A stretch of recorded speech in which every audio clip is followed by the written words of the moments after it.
Heboh seorang kepala desa Kades di Desa Kaliasri yang didemo puluhan warganya untuk mencalonkan lagi. Kepala Desa Kades di Desa Kaliasri, Kecamatan Kalipare, Kabupaten Malang ini bernama Gaguk.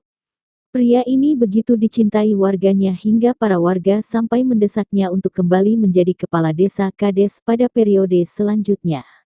Dikutip dari unggahan akun Instagram @undercover.it pada Selasa, tanggal 18 April tahun 2023 terlihat dalam video puluhan warga hadir meminta Gaguk kembali menjadi kepala desa Kades.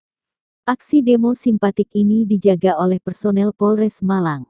Gaguk dinilai telah berprestasi selama menjadi pemimpin di Desa Kaliasri. Menurut informasi, selama menjabat bos tebu ini tidak mau mengambil gajinya.